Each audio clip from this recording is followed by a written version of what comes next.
Hello दोस्तों, मैं Aryan Shukla, business advisor and founder online business workshop. आज हम बात करेंगे मूल्यांकन की। जब हम किसी की लाइफ का मूल्यांकन करते हैं एज ए बिजनेस एडवाइजर, तो 3 आधारों पर। नंबर 1, बिजनेस के आधार पर यदि बिजनेस है उस लाइफ में, तो यदि उस लाइफ में या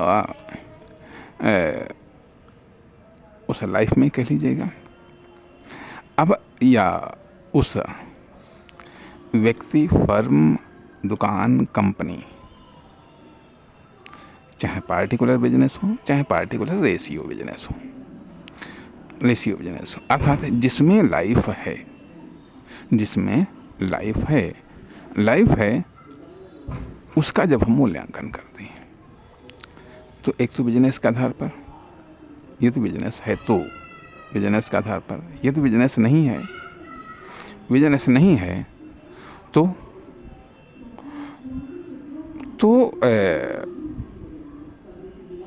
मान लिया 66% पार्ट बेचा जा करके, ठीक है।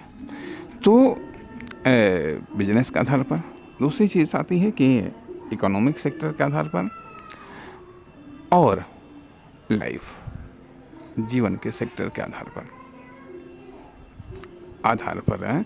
हम उसका मूल्यांकन करते हैं। लाइफ जब हम बिजनेस के आधार पर मूल्यांकन करते हैं, बिजनेस में हम earning, saving, spending and investing 4 चीज़ों पर मूल्यांकन करते हैं। Earning, spending, saving and investing. जब हम इकोनॉमिक सेक्टर का मूल्यांकन करते हैं तो उसमें हम earning, spending and saving, reserve में इन्वेस्टिंग, लेकिन यदि इन्वेस्टिंग है तो वो बिजनेस में चला जाएगा, अर्थात उसका पार्ट ऑफ बिजनेस हो जाएगा। अब लाइफ में एक तो हम लाइफ में मुख्यतः 2-3 चीज़ों का मूल्यांकन करते हैं। एक तो कि कितनी लाइफ समाप्त हो गई, अर्थात संभावनाएं कितनी समाप्त हो गई, कितनी संभावनाएं बची हैं, संभावित संभावनाएं कितनी बची हैं। उदाहरण के लिए कि मान लिया जैसे कि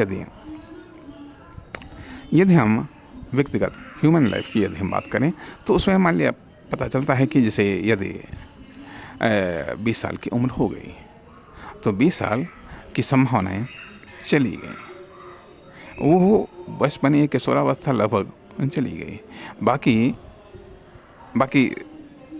80 साल या 60 साल या 40 ईयर्स ये बचे हुए हैं, ये संभावित हैं। इसी प्रकार से जो पॉसिबिलिटीज़ हैं, कुछ पॉसिबिलिटीज़ होती हैं क्लियर तौर पर वो चली गई हैं, कुछ पॉसिबिलिटीज़ क्लियर तौर पर बची हुई हैं, कुछ पॉसिबिलिटीज़ क्लियर तौर पर संभावित बची हुई हैं।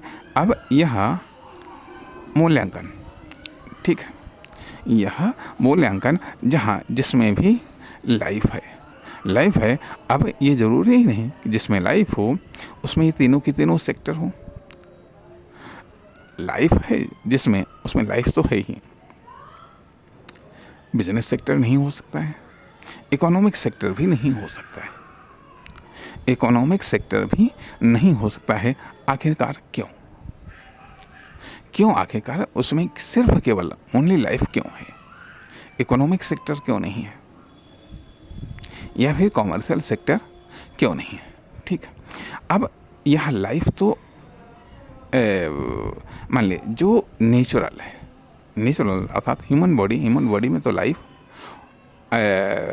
है ही, वो तो कंपलसरी है, ठीक है। अब उसके बाद में ह्यूमन बॉडी के साथ ही साथ ह्यूमन बॉडी, इकोनॉमिक बॉडी और बिजनेस बॉडी, 3 चीज़ों का मूल्यांकन होता है। ह्यूमन बॉडी में लाइफ तो है ही, लेकिन उसके साथ साथ उसमें इकोनॉमिक सेक्टर भी हो सकता है, बिजनेस सेक्टर भी हो सकता है। हालांकि कंपलसरी नहीं है, लेकिन लाइफ में लाइफ बॉडी में, ह्यूमन बॉडी में लाइफ तो कंपलसरी है, ठीक। अब इकोनॉमिक बॉडी बचती है और जो कॉमर्शियल बॉडी बचती है। अब इकोनॉमिक बॉडी स्वाभाविक बात है, ये आर्टिफिशियल बॉडी है, मानव निर्मित बॉडी या मानव विकसित बॉडी। कॉमर्शियल बॉडी भी मानव निर्मित बॉडी या मानव विकसित बॉडी है। तो अब इनमें जो लाइफ होती है वो एक आर्टिफिशियल लाइफ होती है, अर्थात वो एक तो नेचुरल लाइफ है, इसमें आर्टिफिशियल लाइफ होती है। आर्टिफिशियल लाइफ होती है या अनडिफाइंड लाइफ होती है, या फिर इसमें इस्तेमाल होने वाले प्रोडक्ट या पदार्थ की लाइफ होती है। तो अब यहाँ पर जो आर्टिफिशियल लाइफ है, अर्थात यदि इकोनॉमिक प्रोडक्ट है, तो उसकी हम आर्टिफिशियल लाइफ का मूल्यांकन करते हैं। आर्टिफिशियल लाइफ का भी मूल्यांकन उसी आधार पर कि कितनी संभावनाएं चली गई हैं, कितनी संभावनाएं बची हैं, कितनी क्लियर गई हैं, कितनी क्लियर या बची हुई या संभावित बची हुई संभावनाओं के आधार पर और उसकी लाइफ कितनी चली गई, कितनी बची है, ठीक है। तथा इसके बाद में लाइफ की विशेषताएं वगैरह, ठीक है। फिर इसके हम इकोनॉमिक सेक्टर का अध्ययन करते हैं। इकोनॉमिक सेक्टर का अध्ययन करते हैं अर्थात इसमें रियल वैल्यू या आंकिक वैल्यू, या ये कह लीजिएगा जो है कि इसका earning sector, spending sector, saving sectors या अदर्स इन्वेस्टिंग सेक्टर्स। यदि इन्वेस्टिंग सेक्टर है तो फिर बिजनेस में भी आएगा तो बिजनेस सेक्टर भी होगा। यदि इन्वेस्टिंग सेक्टर है तो बिजनेस सेक्टर भी होगा। तो और बिजनेस सेक्टर, जब बिजनेस सेक्टर है तो उसका मूल्यांकन करते हैं कि मान लिया जैसे कि इनकम सेक्टर,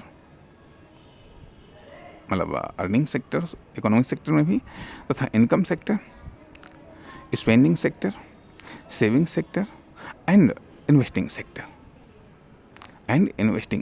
ठीक है। ये तो इकोनॉमिक बॉडी आ गई। अब इकोनॉमिक बॉडी, अब कॉमर्शियल बॉडी। यदि हम कॉमर्शियल बॉडी का अध्ययन कर रहे हैं, यदि कॉमर्शियल बॉडी का यदि हम मूल्यांकन कर रहे हैं, तो कॉमर्शियल बॉडी का मूल्यांकन भी हम इन्हीं आधारों पर करते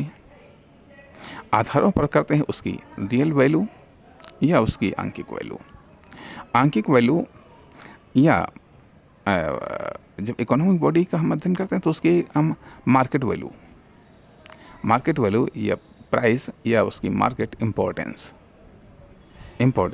कॉमर्शियल बॉडी का भी मार्केट इम्पोर्टेंस, मार्केट वैल्यू या उसकी रियल वैल्यू, इसका हम अध्ययन करते हैं।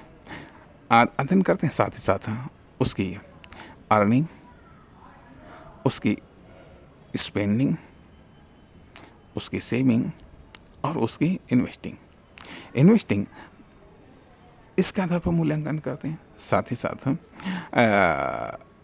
अब हार्डवेयर, सॉफ्टवेयर, संचालन, परिचालन, ये तो सब अलग चीज़ें हैं।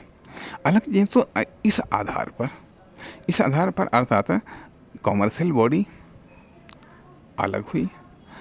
साथ ही कॉमर्शियल बॉडी में भी लाइफ होती है। अर्थात कॉमर्शियल बॉडी में लाइफ होती है, इसका एक इकोनॉमिक सेक्टर भी होता है और इसका कॉमर्शियल सेक्टर भी होता है। अर्थात भले ही आर्टिफिशियल लाइफ हो, तो आर्टिफिशियल लाइफ में कितनी बची हुई है, कितनी चली गई है, कितनी संभावित बची हुई, कितनी क्लियर बची हुई, कितनी क्लियर नहीं बची हुई है। तो कहने का अर्थ यह कि जो कॉमर्शियल बॉडी है उनमें भी लाइफ होता है, उसमें भी इकोनॉमिक सेक्टर होता है और उनमें भी बिजनेस सेक्टर होता है। ठीक है, भले ही वो आर्टिफिशियल हो, भले ही वो मानव निर्मित या मानव विकसित हो, इकोनॉमिक बॉडी में भी लाइफ होती है, इकोनॉमिक सेक्टर होता है और इसमें बिजनेस सेक्टर भी हो सकता है। जो ह्यूमन लाइफ है या ह्यूमन पर्सन्स हैं, उनमें भी लाइफ होती है लाइफ होती है इकोनॉमिक सेक्टर भी हो सकता है और कॉमर्शियल सेक्टर भी हो सकता है। कॉमर्शियल सेक्टर ज़रूरी नहीं है, जो है उसके आधार पर, जिस कंडीशंस में है उसके आधार पर, तथा उसकी क्वालिटी क्या है, क्वांटिटी क्या है, उसकी वैरायटी क्या है। क्वालिटी, क्वांटिटी और वैरायटी क्या है, उसके आधार पर मूल्यांकन करते हैं। मूल्यांकन करते हैं। अब आप भी मूल्यांकन कर सकते हैं, आप भी मूल्यांकन कर सकते हैं। इसलिए ये कुछ है बॉडी और उनके मूल्यांकन का प्रमुख आधार। नमस्कार, धन्यवाद।